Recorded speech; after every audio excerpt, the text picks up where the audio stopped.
Hey guys, welcome back to another installment of Trini Point of View. So I just checked out Justice League Dark, and you know what? There's some of those movies where you know they're good, but you just can't bring yourself to like say, "Oh shit, this thing was real bad." I just have this feeling with Justice League Dark. It's like it wants to be something great, but yet it kind of falls short. It's not like bad. It's not great. It's just in between. That's exactly how I feel, and it's like gosh, you started up teasing me about the Justice League. Everybody knows Superman, Batman, Aquaman, Wonder Woman, Hawkman. Yeah, John Stewart's Green Lantern in this one.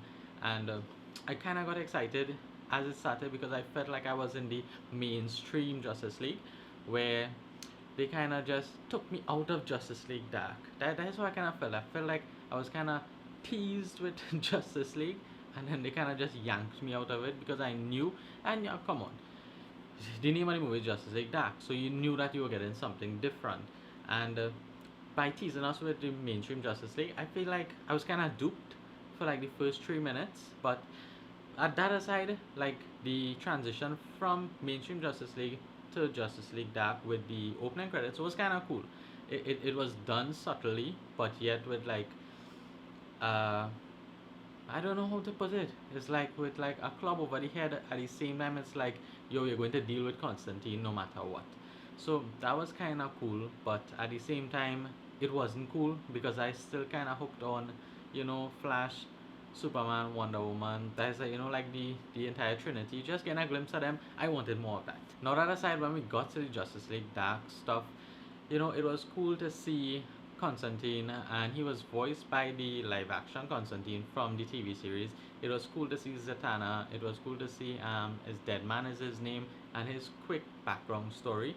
And is at that moment, within like the first 10 minutes of Justice League Dark, I was like, why can't DC animated studios get this whole DC thing so right, but yet the DCEU, which is like the big screen adaptation, the live action adaptation, they just catching their ass because this Justice League Dark is actually R rated, and as I said, it's a good movie and it's a good cartoon movie, but yet it's like, why can't that translate into like the DCEU with BVS and Suicide Squad and all these things? Because like Assault on Arkham, which is basically Suicide Squad, that animation was actually like on point.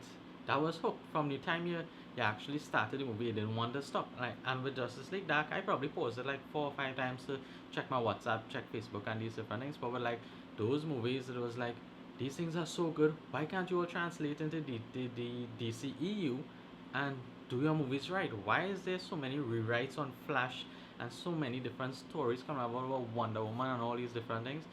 So getting back to Justice League Dark. So Zatanna was cool. Zatanna was voiced by I think Rosario Dawson. I could be wrong. Constantine was cool. Deadman was cool. Probably my favorite character who only had like a couple of minutes here and there was Swamp Thing. I never read a Swamp Thing comic, but you know what? After seeing this, I'm definitely going to try to invest in a couple of Swamp Thing comics. I'm not too sure if he has a new 52 run or if it's only DC reboot or if I have to go all the way back to like the 90s, 80s to check it out. But definitely, he was my favorite character in the whole thing. Um, the movie had Batman in it from start to finish, who was just like a side character in the background. He just, strangely enough, who knew Batman would be like the comic relief of a movie? I mean, that was kind of awkward if you ask me. It's not like the stuff I'm accustomed to. So, but it played well because it focused more on Zatanna and Constantine and even Deadman and the moving house. Well, the moving house had a personality also. I can't remember. Is blue something or purple something? I can't remember. But it was all cool. Um, I just not I just can't bring myself to say that it was the best movie ever. But at the same time, it was decent, and I would recommend anybody see it. But to say I'm going back to watch it a second time, I don't think so. I really don't. Um, uh, I've seen Throne of Atlantis, Wonder Woman animated, Justice League animated stuff from past 2 3 years, and those things were like top notch. Just this one came down a few steps, and I wasn't that impressed. It kind of reminded me of like the live adaptation DCEU. which isn't really doing it much for me. You know, I'm a big DC fanboy. I'm not too much into Marvel in any way, but the Marvel movies, the MCU, is killing it, and nobody can deny it. And I feel like doing this Justice League Dark was like Warner Brothers' way of counteracting Doctor Strange, because it's like the mystical worlds.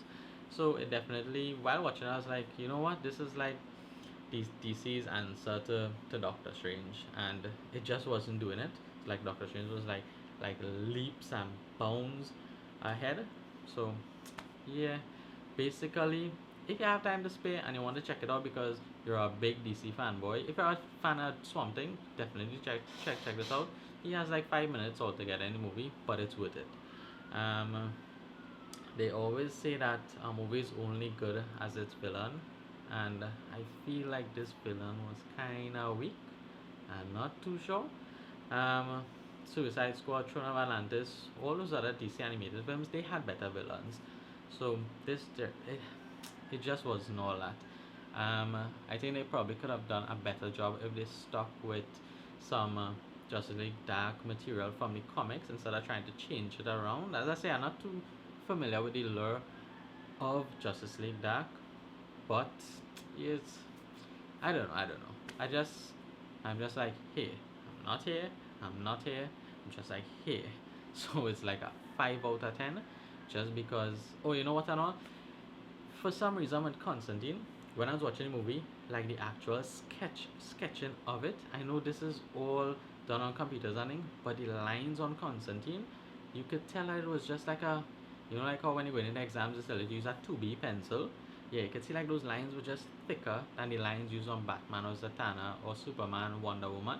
His lines were just thicker. I don't know why, if they were just trying to like push him forward and trying to make him like a focal point.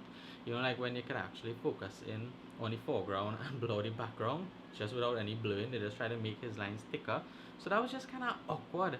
It's like, why are your lines so thick? Is you're like, you have thick skin? Like, come on, really? So that was the only thing I could pick up, and maybe it's because, as I say, they try to counteract the MCU with Doctor Strange, like their own mystical arts, and this was probably kind of rushed. But at the same time, the DC animated studios, they don't really do anything rushed, because everything before this has been killing it. Everything. It's not like they've been a hit and miss. Everything up to the Red Hood, Bat. I think the son of Batman or something like that, where they introduced Damian Wayne, what it was. Everything's been killing it. So I'm not too sure what went on with this one, but as I say, it's like a 5 out of 10. Definitely see it. You really have to see it a second time, but definitely see it. You could have your own opinions, because online, you know, a lot of people say it was kind of crap.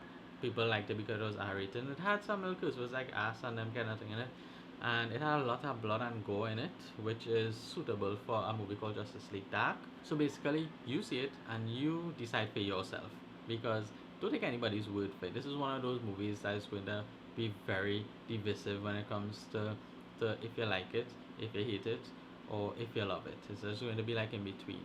So check it out for yourself and you decide. Alright guys, thanks for checking me out for another installment of Trini Point of View.